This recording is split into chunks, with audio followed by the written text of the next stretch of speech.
Welcome, everyone. We're delighted to have participants from various parts of the globe watching this live or later on. Thank you for joining the Spiritism Talk series every Saturday morning at 11 a.m. Eastern Time. I am pleased to host this talk today by Yasco Aracava, who will be talking about heaven and hell. What makes a happy passage to the spiritual world? Let's all give Yasco a very warm welcome. And before she starts her presentation, allow me to introduce Yasco Aracava, a biomedical researcher in the field of neuropharmacology, recently retired from the University of Maryland School of Medicine and is currently living in Santos, Brazil. He first engaged as a Spiritist as a member of the Spiritist Society of Baltimore, SSB, where she was involved in several activities such as children and youth activities, outreach program, study group, and giving lectures at the SSB and in other Spiritist organizations. While still connected to SSB and the US Spiritist movement, now in Santos, she is an active member of the Centro Espírita Chico Xavier, participating in lectures and study groups, including at the Spiritist Federation of Sao Paulo. Please take this opportunity to send your questions during the presentation using the chat window. Yasco has reserved time to address your comments and questions once she concludes her presentation. Yasco, it's great to have you here, and it's all yours.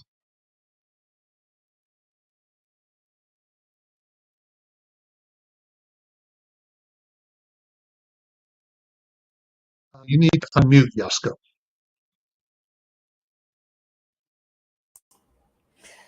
Hi, friends. Very honored to be invited for this talk series of the US Spiritist Federation. The work that this federation has done or is doing has a great impact in the propagation of the Spiritism throughout the world, not only in the US, because United States leads the translation of most of the literature that were first available in Portuguese, especially those of the Emmanuel, André Luiz, and Chico Xavier. And now is also together with the 5 books of the codification, they are becoming more and more available. And this is very important for the spreading of our codification, the Spirit's codification throughout all the world. So very honored to be part of this.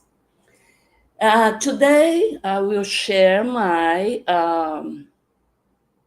presentation.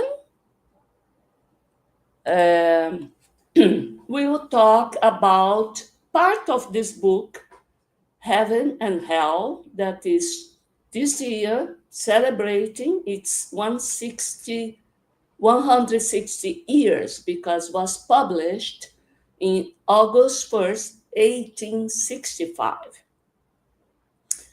I will present part of this book, which is very rich. And I choose in this my title for this cover slide, Heaven or Hell?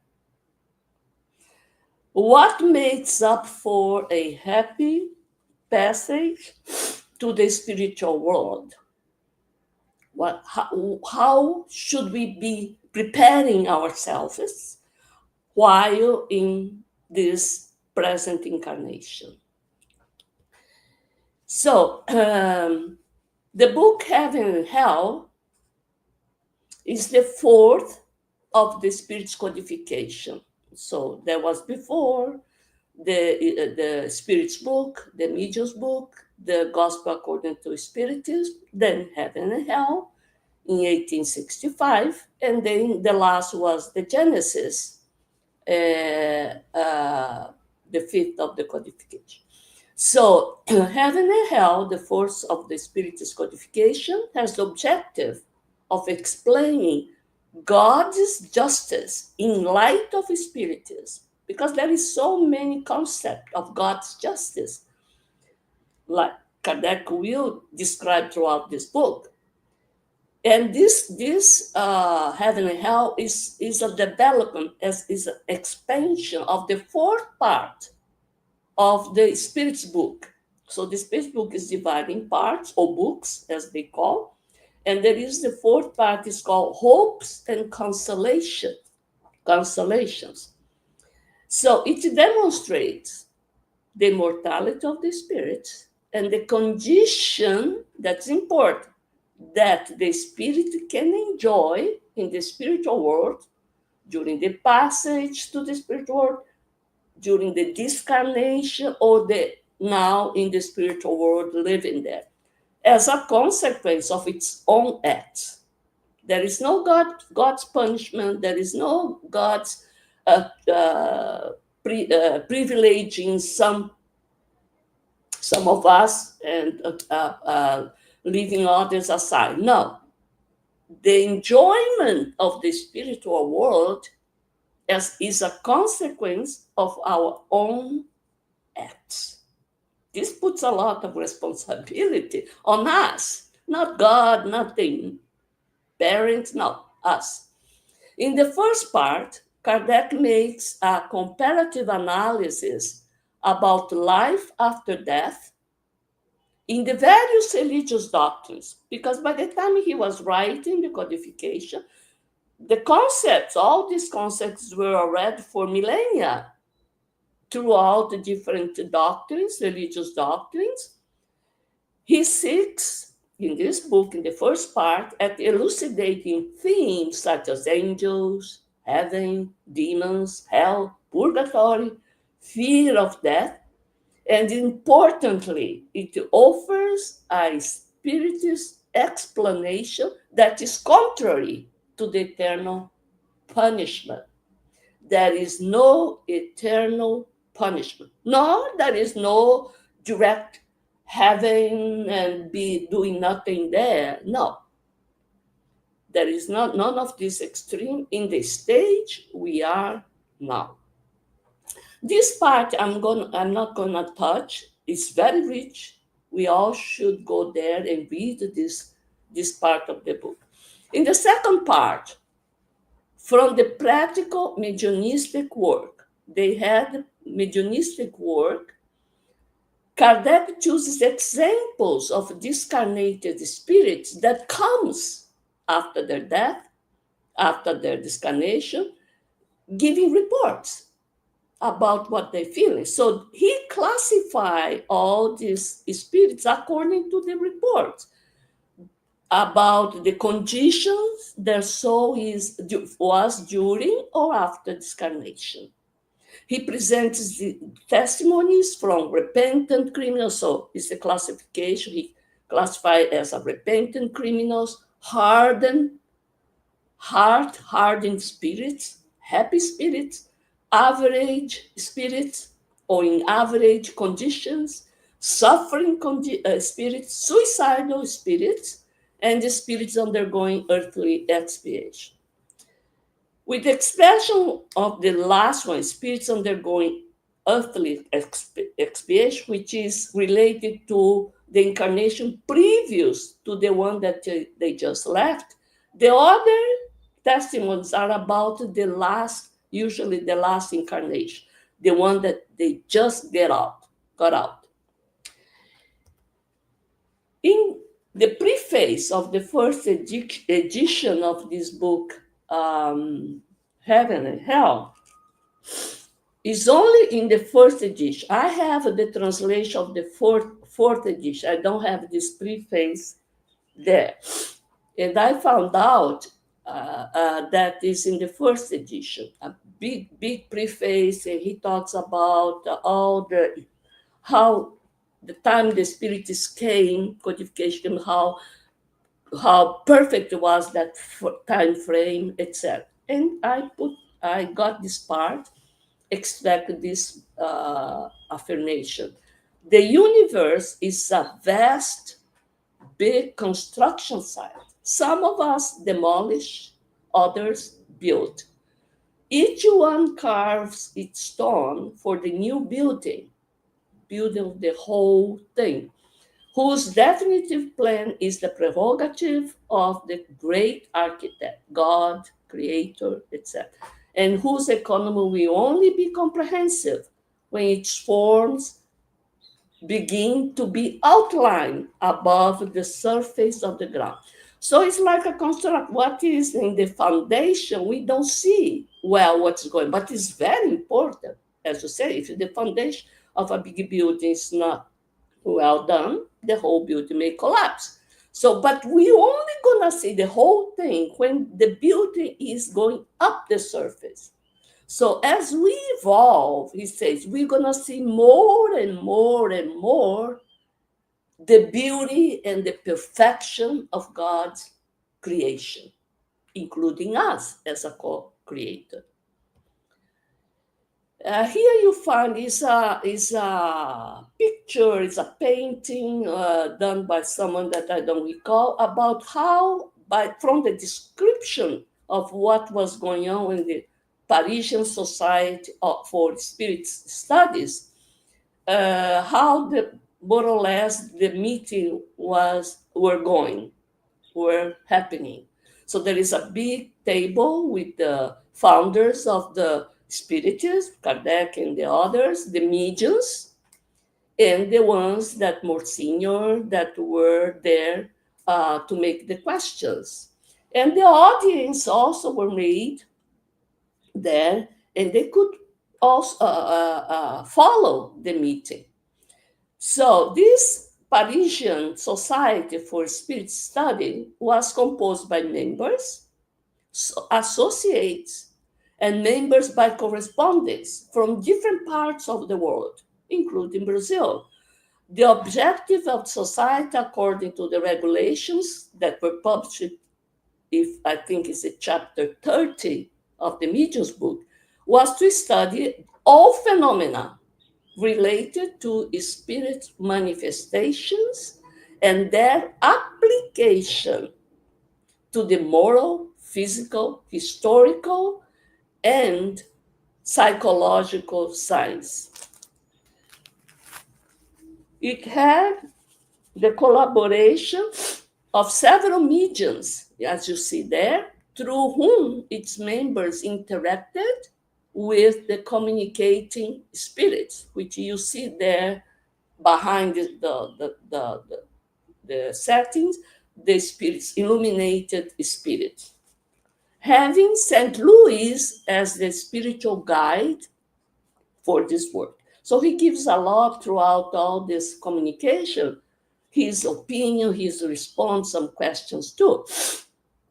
So I chose to illustrate all the conditions of the spirits, what is important for the lack of clarity or prolonged perturbation after discarnation or during.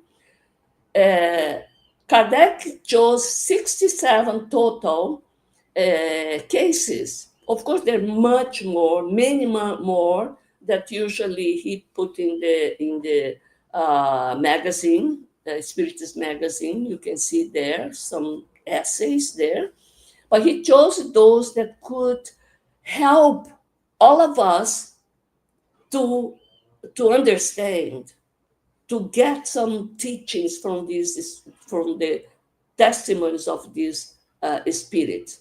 So he chose happy spirits 18, spirits in middling condition, in average condition 6, suffering spirits 10, suicidal spirits 9, repented spirits 5, hardened spirits, those that don't want anything to do it, they will continue to be like they are, and they are very happy to be like this. And 14 in earthly expiations. I chose, and he puts each one of these classes is in a chapter. In the book, he starts with in this order, from the happy to the earthly expiation. So it's getting bad, bad, bad, bad. I decided for us to have our mood lift up, first from the suffering spirit, chapter 4, Claire. Chapter 3, from the chapter 3, Spirits in Middling Condition, Mrs. Anna Belleville. And chapter 2, Happy Spirits, Mr. J. Sanson. What is chapter 1?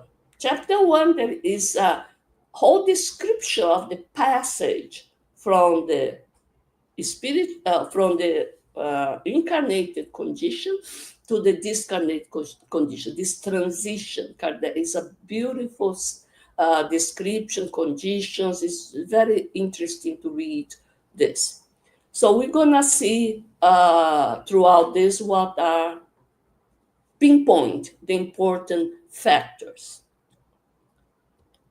So the question is, why the suffering and the perturbation during the passage to the spiritual world? The answers are in these 3 books: the Spirit's book, the Gospel according to Spiritism, Heaven and Hell, and also in this book that is below, Workers of the Life Eternal, by Emmanuel and Chico Xavier. There we have the conditions of 5 spirits that are to discarnate, and there is a spiritual assistance, a team that goes there to help. And we're going to see the conditions for easy to very difficult discarnation depends on how they've been living that incarnation. Okay. I'm sorry for my my flu or my a little bit runny nose.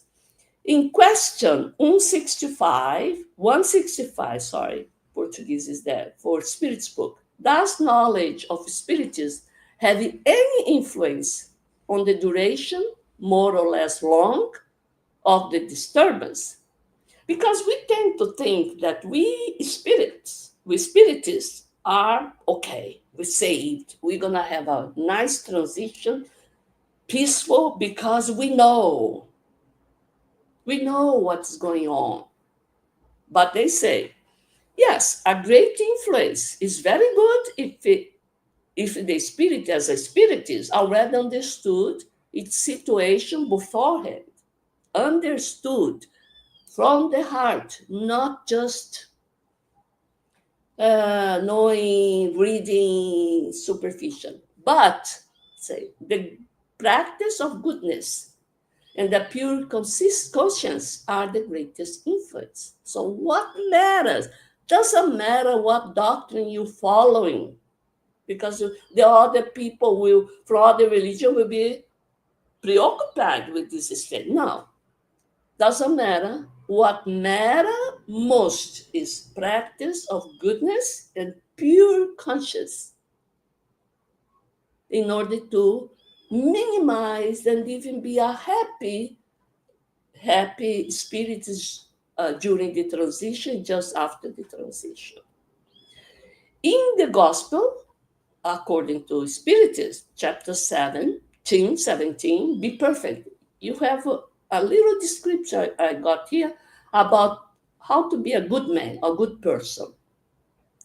A good man is one who practices the law of love, justice, and charity. One law, love, justice, and charity, all together, in its greatest purity. He is someone who strives to develop virtues, such kindness, benevolence, respect, humility, and tolerance.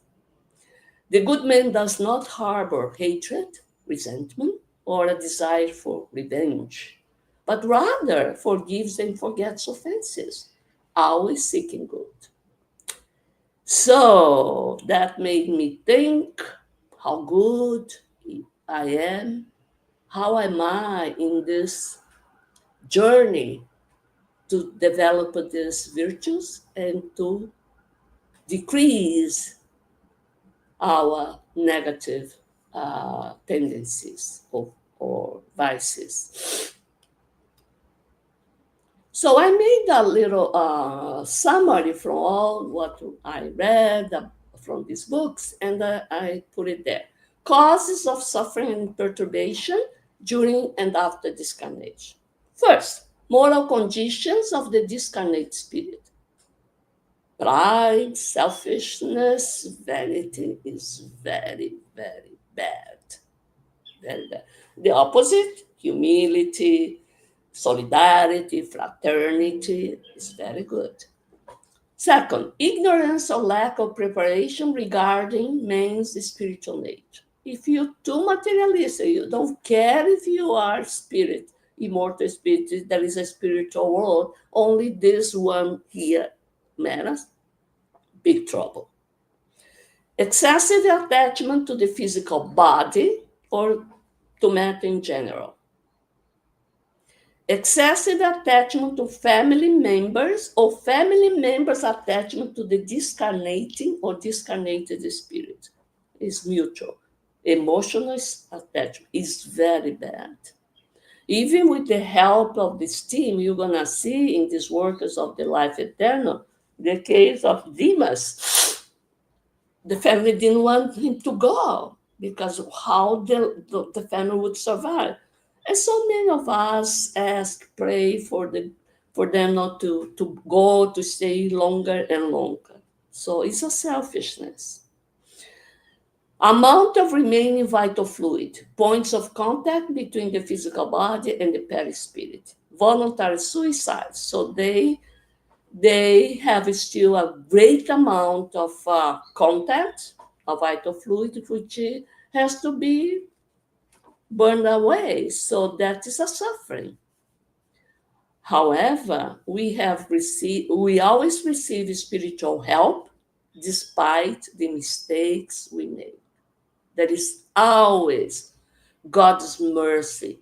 And throughout, with the help of the abnegated, benevolent spirits team in the spiritual world, like André Luiz, really describes a lot of these situations, we are all rescued.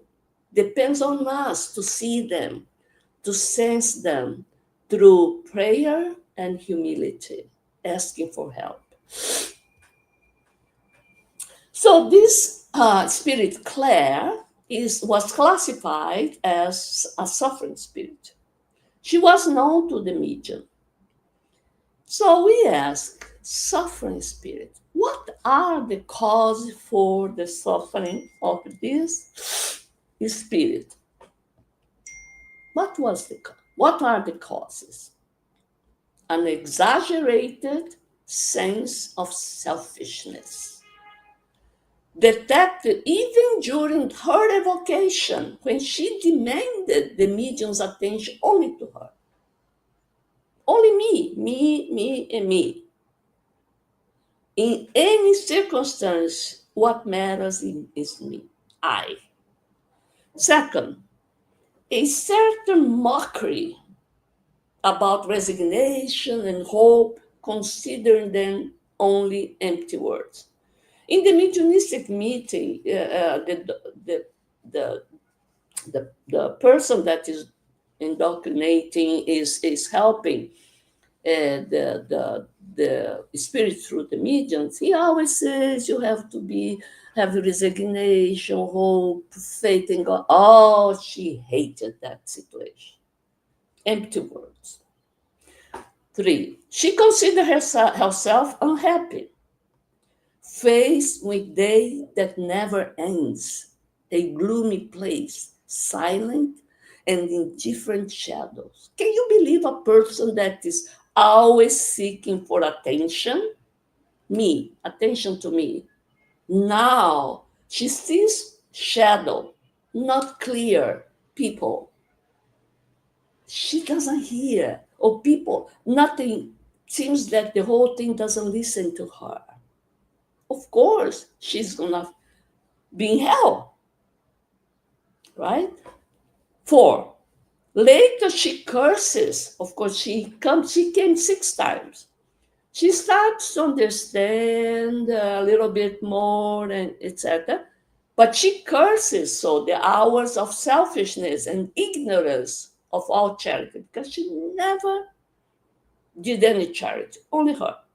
Charity devotion in which she only thought about her well-being. She curses it, but what she does? She curses also the human interest, the vain concerns with material interest, but she blames others. Why you guys that lived with me blinded me and made me lose my way? So it's always somebody else's fault. Fault not to clarify her, not to deviate her to the good pattern. It's all, you see how selfish. 6, as she repeats, I want you to leave your philosophical dissertation behind and take care of me, to leave the rest for the others to take care of. Philosophical dissertation, these things of resignation, hope is for others. Take care of me, my darkness, my suffering. But people has to do things for her, not her. But in the end, she recognized God as a supreme father and master throughout the many evocations. So St. Louis makes some analysis of this spirit. What did this woman do to be so miserable? Did she commit a crime? Did she steal? Did she kill? No. She did nothing that deserved man's justice. On the contrary, she enjoyed what we call, earthly happiness, beauty, fortune, pleasures, flattery, all the, everything smiled on her. She lacked nothing. And when people saw her, they used to be envy of her. What a happy woman. And they envy her good fortune. So she was always inflated with this, oh, myself, big myself. 3. And what did she do then? She was selfish. She had everything except a good heart. If she did not violate man's law, she violated the law of God because she ignored charity, the first of the virtue. 4, she loved only herself. That's what St. Louis said. And now she's loved by no one. She's isolated, despised, abandoned, lost in this space, dark space, gloomy space, where no one thinks of her. No one cares about. That's what she thinks. People are there, the good spirits are there to care, but she doesn't see it. She's in such a low level of vibration that she cannot tune to this higher spirit. So this abandonment, isolation, the darkness is what is her torment. And in the following communication, almost in the last, she says, I am now calm and resigned to the atonement of the errors I have committed. She's getting some lucidity now. The evil is within me and not outside of me. It is I who must change, not external thing. Look how much she's awakened to the good. We carry within ourselves our heaven or our hell, and our arrows engraved on our conscience are ready regularly on the day of our resurrection. So it's our awakening in the spiritual world. When we are then our own judges, since the state of our soul elevates us or sinks us. I still drag myself along, but I no longer hate, and I already conceive the inexpressible happiness of divine love. Beautiful, isn't it? To get finally this awakening. Therefore, always pray for me, for I desire and hope. So she sees that prayers are very good for her. And Kardec asks to St. Louis, or the in the mediumistic their meeting, what should we understand by the darkness in which some suffering souls find themselves immersed? Could it be the darkness that is so often spoken of in the scriptures? And St. Louis says, some spirits are immersed in darkness, a true night of the soul. It is not madness of the soul, but an unconsciousness of itself and of what surrounds it. Cannot see it, cannot be aware of it, which happens with or without material light. It is above all the punishment for those who doubt the destiny of their beings, who believe in nothingness, nihilism. So to be so much attached to the material world, be it in this, I am going to end up in nothingness, is the worst situation, because suddenly there is no such a nothingness. There is, depends on the usage, a dark but a very real world around you. So that was the suffering, Claire, the suffering one. Now we jump a little bit higher in the higher classification. We're going to talk about this Anna Belleville. She was classified as in a middling condition, average condition. Young woman who died at the age of 35, young, very young, after long and cruel illness. Lively, witty, gifted with rare intelligence, righteousness of judgment, and eminent moral qualities. A devoted wife and mother, she had an uncommon strength of character and a spirit fertile in resources, which never left her destitute, even in the most critical circumstance of life, without resentment towards those of whom she had something to complain about. So she had something to complain, but she never had resentment. She was always ready to help them when necessary. So the description of this spirit made me feel worried about myself. Oh my gosh, she looks so perfect, way above me. Imagine all these qualities. So an accident caused a terrible illness that kept her in bed for 3 years, trapped in the most cruel sufferings, which she endured until the last moment with heroic courage and without abandoning the natural joy she always had. Look at that. Who is going to endure like this tragedy like this, in this good mood? All her thoughts were turned to the present life, which she values very much, even in the midst of this pain, without, however, fearing death.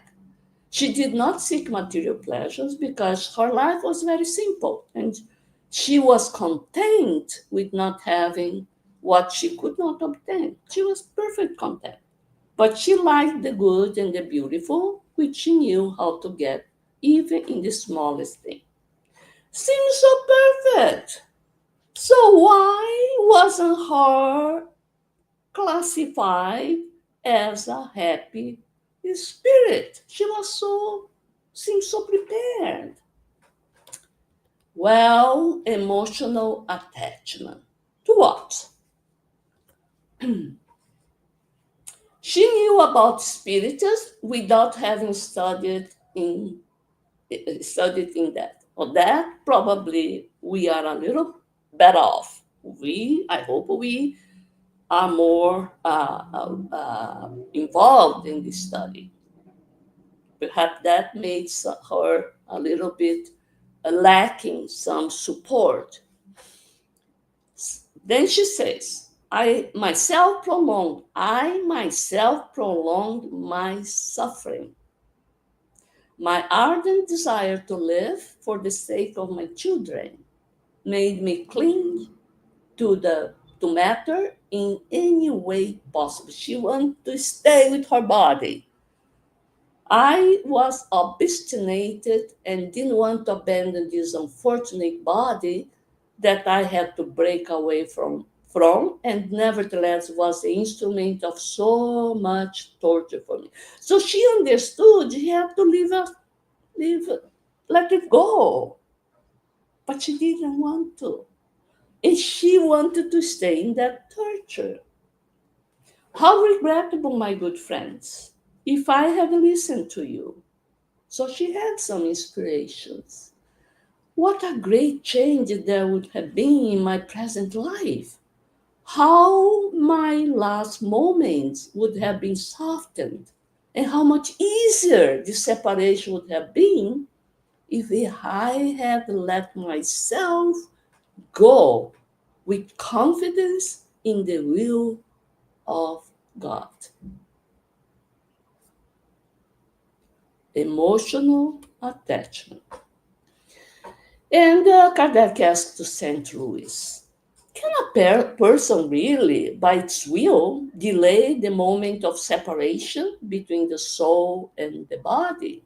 We hear a lot of this, family cry not to go, and the person want to stay, and the spiritual assistance is there, but they have to do something in the moment the family goes to sleep, or the person has some improvement in their health, and they lose control, they leave the control, so that the time the spiritual team goes to undo, to cut the last uh, uh, bounds to the perispirit and the spiritual body.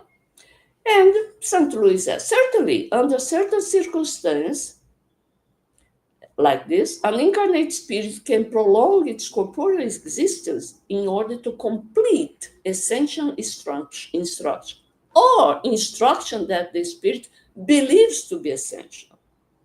Like Mrs. Anne, she believed that she was essential to her children.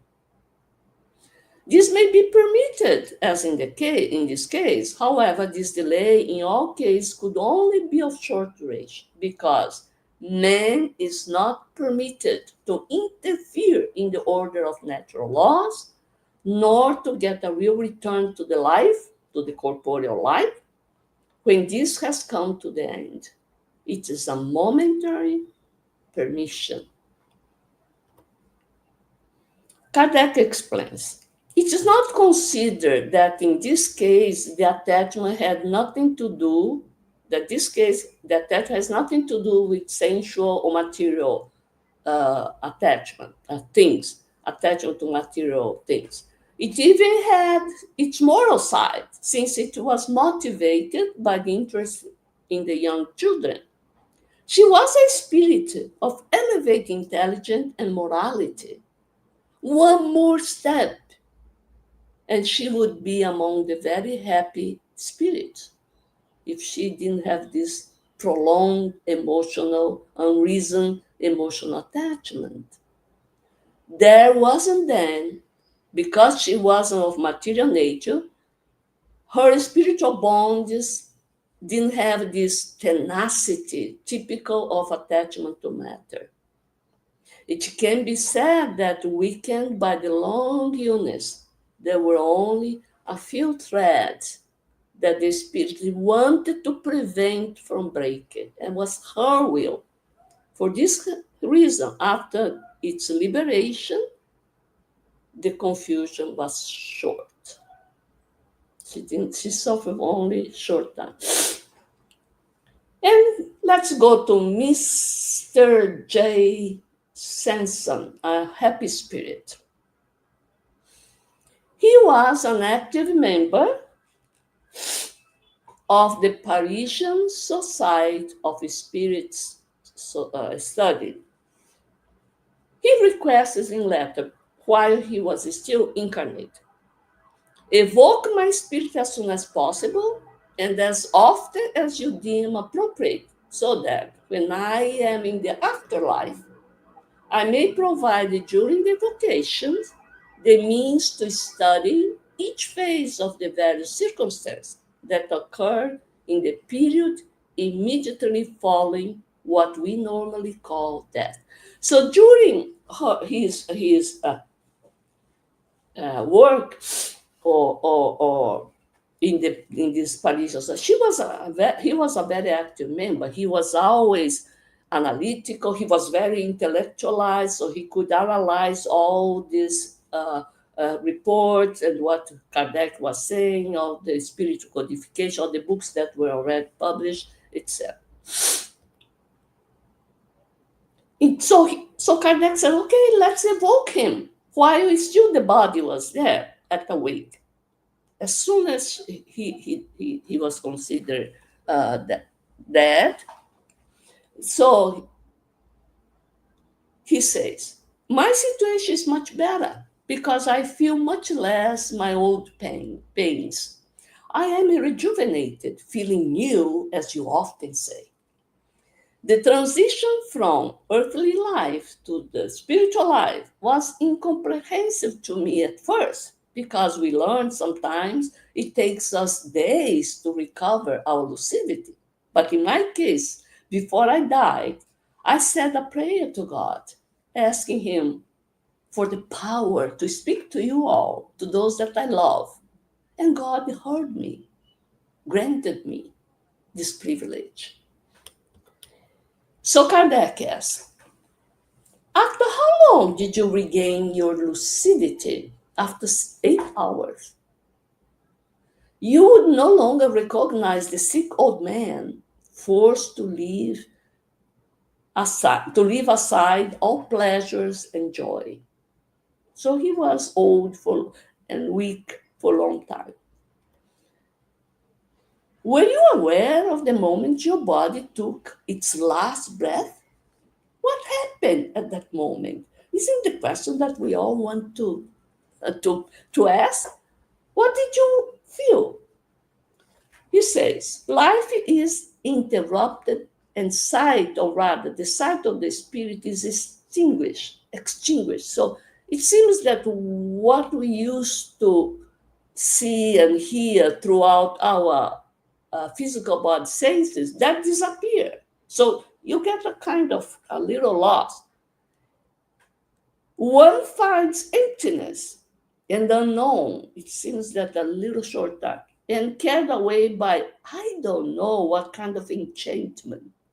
One finds oneself in a world of joy and grandeur. So although he could not any longer see the way he used to see while he was alive in the physical body, but he felt some small feelings from the whole thing, like until he realized that is you see not any longer by the eyes, but the whole spirit, but the thought, the senses, the feelings comes back more quickly, it seems to me. So he felt kind of enchantment, although he could not feel well what was going on, but he felt this happiness, the joy, the grandeur. And I no longer felt or perceived, and yet I was overcome by an indescribable happiness. I no longer feel the oppression of pain. So nothing of the physical body, the five senses that could get around what was going around, he had it. It's all thought and senses beyond these five senses. And there's so many questions that I'm not gonna touch, but for you to see, I don't know what time is now, but anyway. And how do you see yourself? Do you perceive yourself in a limited, circumscribed, and yet fluid form? Do you feel that you have a head, a torso, arms, legs? And he says, yes. But it's not the way you think, so this gross, coarse form. Did you keep your thoughts until the last moment? Of course, thought is always the one that you last lose and is the first to get it. So you always get the thought. Do you know what I intend to read at the time of your burial? And Kardec says, I had barely uttered these words when the Spirit responded before I had finished speaking. He says, yes, I know what you're going to write. Last night, you were writing this to read in my burial. I was there already. It's very interesting. During the ceremony at the cemetery, now he's in the cemetery, Mr. Sarson dictated the following. May death not frighten you, my friends. It is a stage for you. If you know how to live well, of course. It is a happiness if you have deserved it with dignity and fulfilled your trials well. I repeat, courage and goodwill. Do not cling to the goods of the earth, so material world, for a mediocre price, and you will be rewarded. One cannot enjoy too much without subtracting from the well being of others and without doing enormous moral harm. So, material good, there is this limitation. If I get too much for me or for my family, the other ones will be lacking. It's different from the kindness, charity, that more you do, more multiply. No? It seems your heart expands. It's like you say, the mother's heart can always enter one more, one more. So it is very beautiful what he says here, not to be frightened. Could you tell us about what struck you most in the moment you open your eyes to the light again, so in the spiritual world? What you saw? Could you describe to us, if possible, the appearance of the things offered to you? What were, how the things appeared to you? As soon as I came to and saw that I was before my eyes, I was, so now the eyes of the Spirit, I was as if dazzled and did not realize what was happening.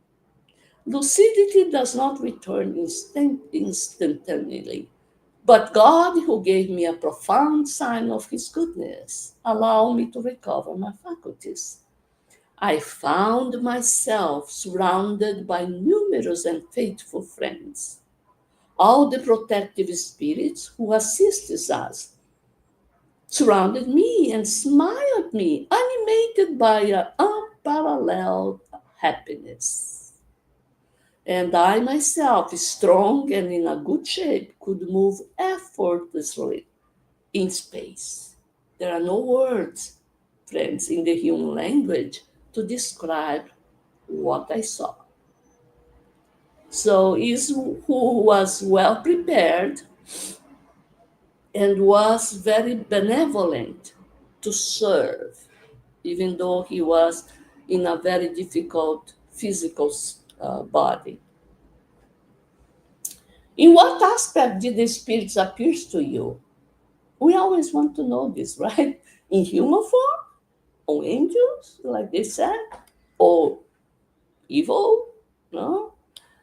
Yes, my dear friend, of course. The spirits is like in human form. The spirits have taught us that they retain in the other world the transitory form they had on earth, the last incarnation, usually. And it is true. But what difference is there between the shapeless machine that drags itself painfully through its trials and the marvelous fluidity of the spirit's body? So he called that is very ugly, with no beautiful form, our body. We think it's so beautiful. Ugliness no longer exists because their features have lost the hardness of expression and that is characteristic of the appearance of the human race, especially when we are in a good mood, we are dark with the wrinkles, upset with everybody, so we get ugly, you know.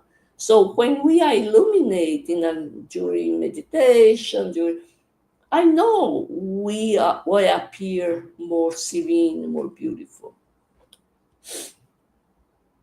You say that you read our thoughts. Could you explain to us how this transmission of thought works?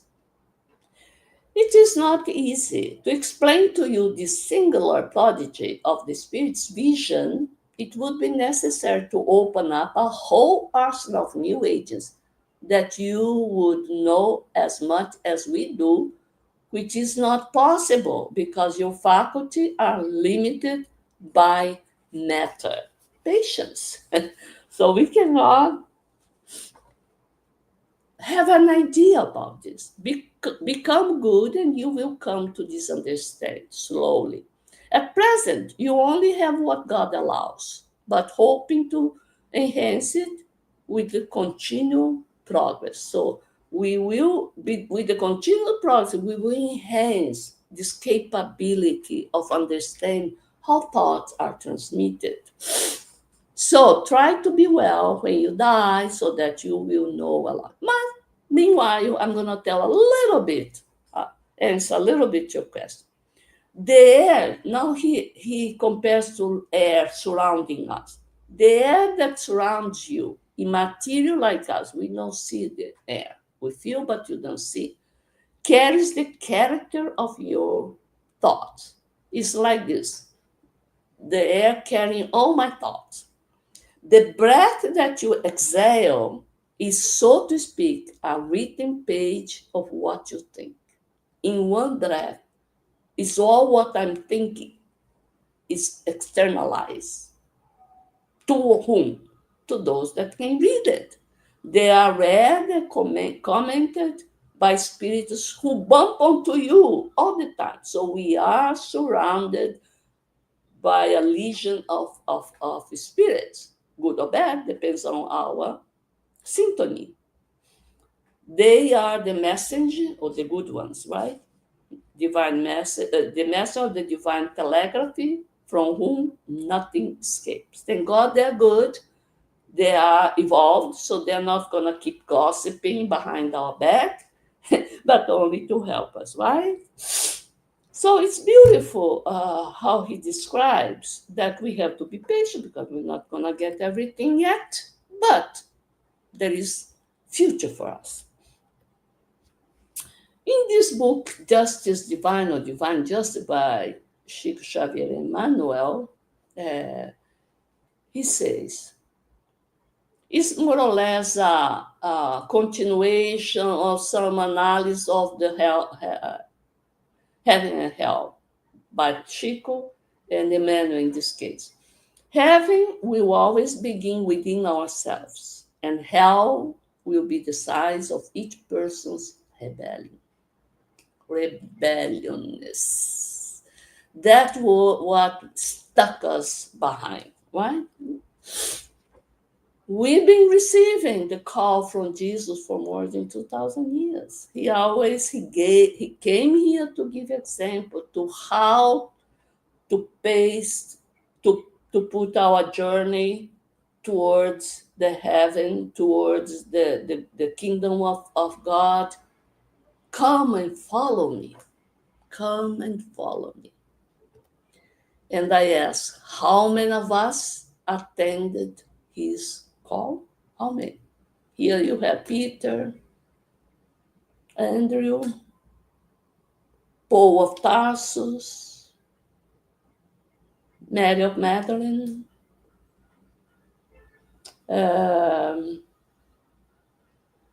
St. Francis of Assisi, Chico Xavier, Divaldo Franco, Eurípides Barçanufo, many. And how many did not follow? At the moment, Publio Lentulus that met Jesus didn't get it. Huh? Judas at first time also did not get it. And many of us trying to follow, but still slowly. And in the parable of the wedding banquet, Matthew 22, verse 14, for many are invited, but few are chosen. Few of us choose to follow this invitation. We're not prepared to follow. We say tomorrow, like the young rich boy. No, let me go first to the game. Too late. Some of the 10 lepers, only one followed, 9 lost, right? So that's it, my friends, is to answer to the call. The call is there. We have plenty of literature, the Spirit's Codification, the book of André Luiz Emmanuel, Chico Xavier Divaldo, Joana de Angelis, to help us to get the right path,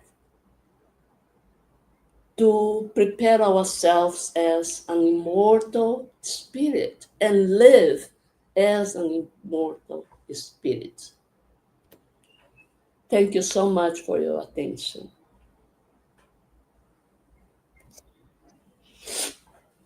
Thank you, Yasco, for the reflections you provided. Please stay with us for the question and answer session that will begin shortly after some announcements.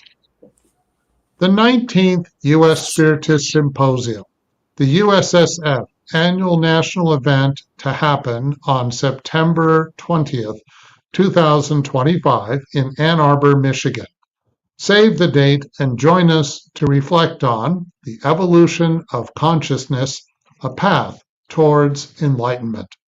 There will be activities for kids and teens all day. To register, please visit spiritistsymposium.org. Next, podcast-like series, Psychology and Spirituality, A Bridge to a Better Life based on the works of Joanna de Angelis. A new episode every Friday at 7 p.m. Eastern Time, available on YouTube and Spotify. And third, we have a new book release, The Spiritist Review 1865 by Allan Kardec. It is available at spiritistbooks.us. Next, Spiritist Group Be My Hope. This app offers uplifting content in a collection of videos, daily messages, and audio materials. Download it now from the App Store or Google Play. It is free. And now available are 7 free professionally recorded Spiritist audiobooks, sponsored and produced by the Spiritist Society of the Carolinas. At your own pace, listen to Allan Kardec's foundational works on YouTube at Spiritist Society Carolinas or the USSF YouTube channel as an alternative. And finally, on the screen, please note there is a QR code. If you want to help the USSF produce more publications and promote Spiritism to everyone, please consider a donation. Okay, let's see what questions we have. This is from the United States Spiritist Federation. Since we must experience the consequences of our actions, should we worry and regret the mistakes we have made? Well, there's some echo. Can I? Yeah, of course, we are in this stage of imperfect spirits, making more error than positive decision. But there is a difference between not be aware that I was bad, I made a mistake, I hurt someone, it could have been a better choice. From the situation, I feel at first the guilt, which has to be very short. That makes us be regrettable, to regret our message. So it's already awakening. We sleep a little bit, fall, but we get up. And we understand already that we made a mistake. That's a huge difference. Now, we cannot just be there, oh, poor man, again, I made a mistake, again, I trip in the same story. No, we have to go to the next step, is to repair. Otherwise, it doesn't matter. Say, well, like in old times, say, well, you confess your mistakes and then you'll be all, pardoned. And what that means, you can do it again, then go again. No, you have to repent and repair and then expiate too. The expiation depends how I am in the moment I come to the earth, the new life, because God always takes advantage of me. If I'm enlightened in the spiritual world, why pass through a physical limitation that will prevent me to serve? So it's all, there is this mathematics that does not equal from the human mathematics, because there is a mercy and there is the sense of charity, justice, and service that I have to always serve in the co-creation. So, no, the worrisome, the regret has to be short. We have to pass very quickly to the solution, to not to make any longer the mistake, and to have the pardon, not from the person that I made a mistake, but for the whole universe, because I hurt the universe. I sent bad vibration during my mistakes. So I have to clean up this environment, this psychosphere inside my family, in that group that I made a mistake. So there is a lot to do, but it's all available to us. Okay, thank you. Those insightful comments. Next question from Daniel Santos. What is meant by a happy passage? Does this imply a subjective emotional state at the time of transition, a peaceful departure, or something else? Yeah, especially is the feeling. So it's not the physical pain, the physical suffering. What is the hardest thing to endure is the moral pain. The moral pain is very difficult. So, like this happy Mr. Sanson, he was in a physical deterioration because he says, well, my body wasn't any longer serving me. But still, his transition was a very happy one because he even asked, I understood, not all, but I understood during the getting from the meeting, how is the transition? And I want you to evoke me because I want to know if it's the way we used to discuss in the meeting or something else. So it was better than he imagined, he says, because there are no language. There is no language in the human language to describe. So in the meeting, you'd say happiness. But what is happiness? No, it's something beyond this that he could not explain. It was an enchantment, So I think especially and peaceful in a way that I don't feel moral constrained, moral dragged down. It's peaceful in the way it's a consequence of understanding what's going on.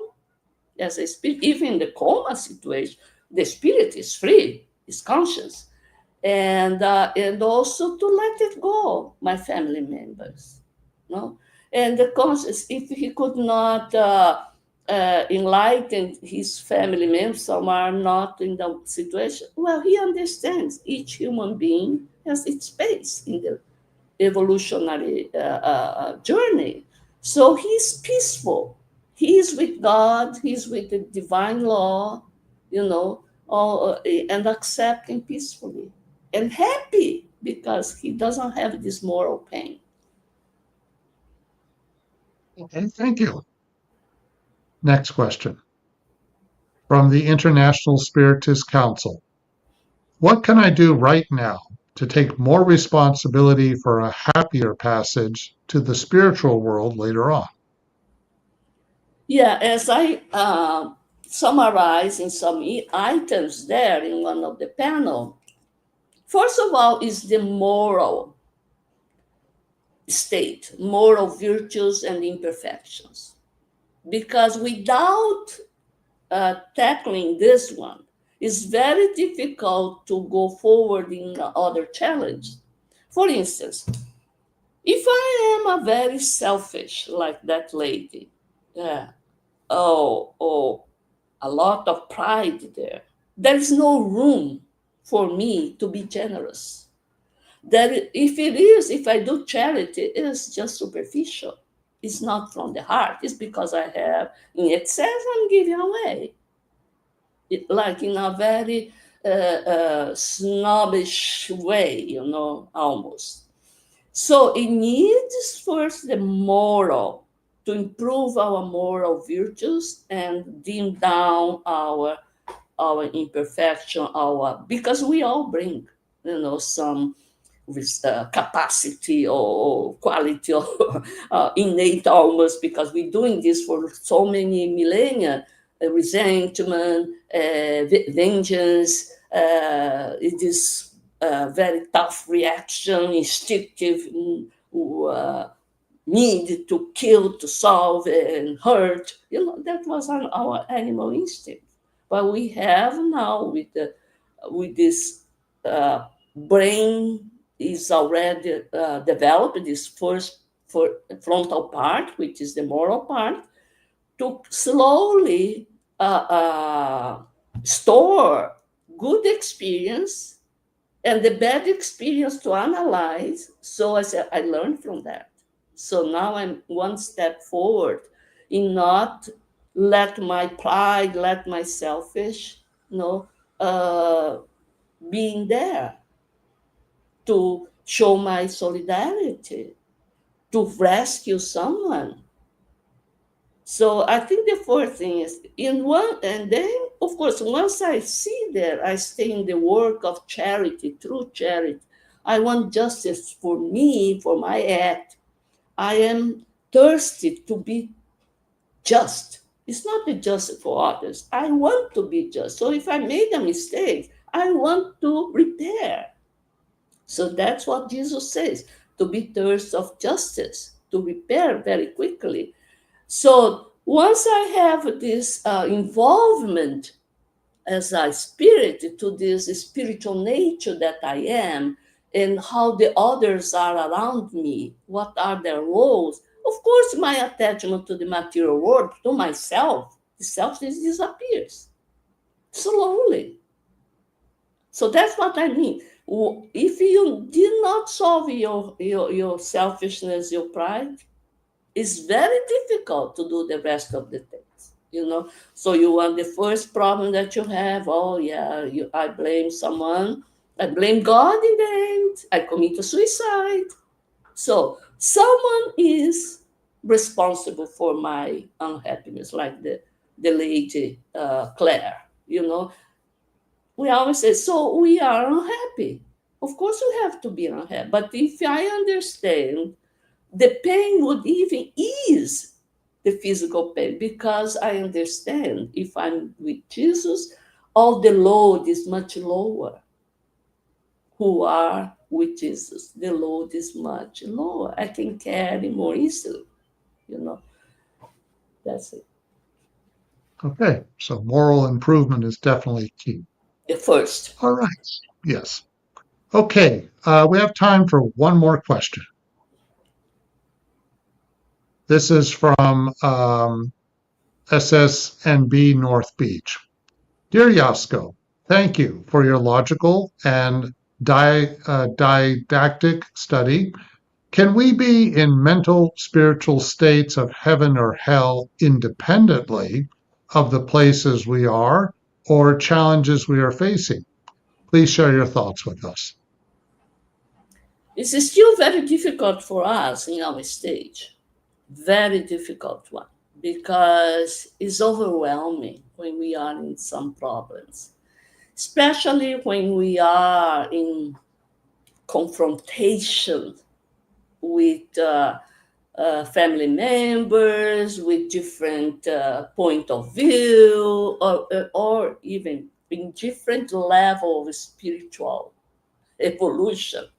Some are more materialistic, some are more selfish, some are proud. So, but we are in this world to learn how to navigate among these spirits. They are not there by chance. They are there. And if we are in a stage that we can manage positively, and if we don't do it by rebelling, oh, so now we are not fulfilling what we promised them, because they came and we accepted to come in this set, family set, working place, etc., because those very well chosen spirits would come to incarnate together in order to receive our help, because we are a little bit ahead, and also to be tested.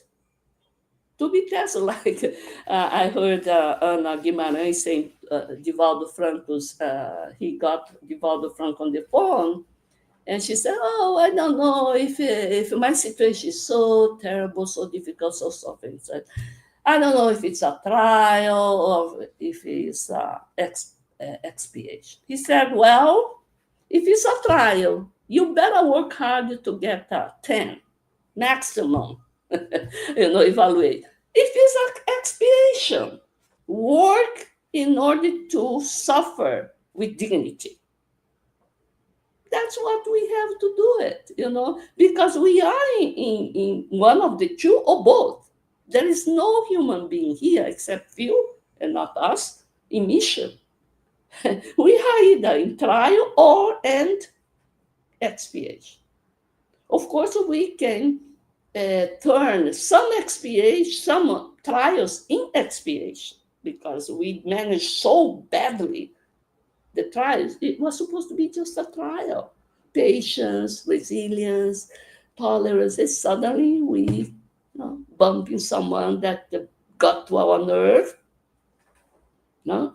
But they are there, not because they want to test it. They are like that. And they were put there in order for us to help. If we feel a little bit up, help them and help ourselves in this trial, in this test. It's both. So we have to be grateful to God to allow these settings in order for me to jump a little bit above this time in this incarnation in our evolutionary path. So we have to be very aware. So if we lose our patience a moment, better if we think first and don't say it, at least, because in our situation, the other people has to hear our voice. They cannot read well our thought. But if you could think and manage before we say, would be better. But of course, once we said, we can ask for pardon. Well, I made a mistake. I was upset. Sorry. But I want to change. I want to not just say sorry, sorry, sorry, and do it again. No, but to be, genuinely regretful and say, I want to really, you are here and I have to help. It's a challenge. It's a good setting. The difficulties are the only way for us to go above is to have difficulties in our path and overcome it.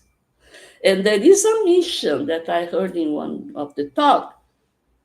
Ones that are up, it has to go down and help in order to validate this step that I went up.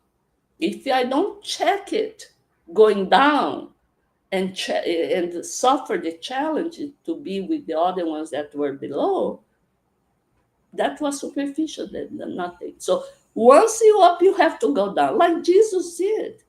Jesus, in order to teach us, he has to come from well above. We don't need to do that big jump and go down to help us. That's the way all the good spirit, the benevolent spirits are doing to us. Is up, going down, and helping us. All right. Thank you, Yasco, for your presentation and your insightful comments. And a heartfelt thanks to everyone who joins us for today's live talk, and to those who regularly follow our weekly Spiritism Talk series. Your continued engagement is fully appreciated.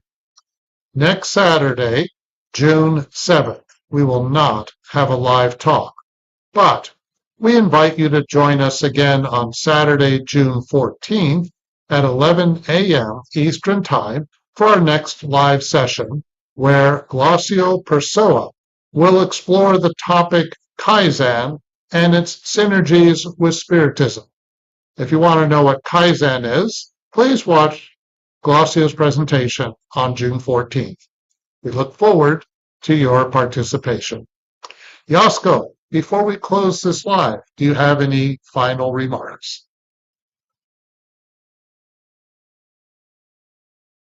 As we all know, once we start to prepare these talks, we read more meaningfully. We read, in order to grab more and more.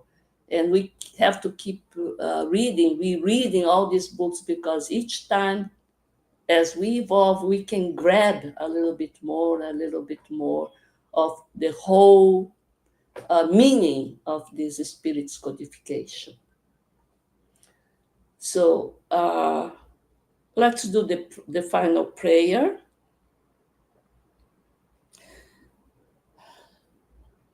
We are here with all our good hearts, good intentions, to thank all the good spirits that inspired us, God, Jesus, that are behind the scene, helping us the whole time to go through our challenges and overcome the difficulties with positive results and less harm. Thank you for inspiring us to move forward and to assure us that we always have the help of the spirits that surround us, bump on us the whole time.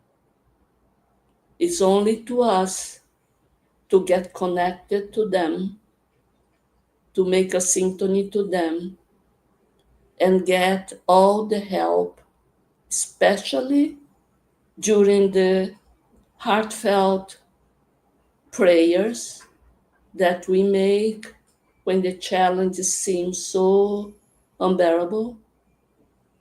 There where you get in symphony with this higher energy and get the help, the relief, the consolation, and especially the faith and strength to keep going and to keep helping ourselves and help others, those that surround us. Thank you so much for the opportunity of the US Spiritist Federation giving to me to keep learning, keep studying the beautiful codification. Thank you, and so be it.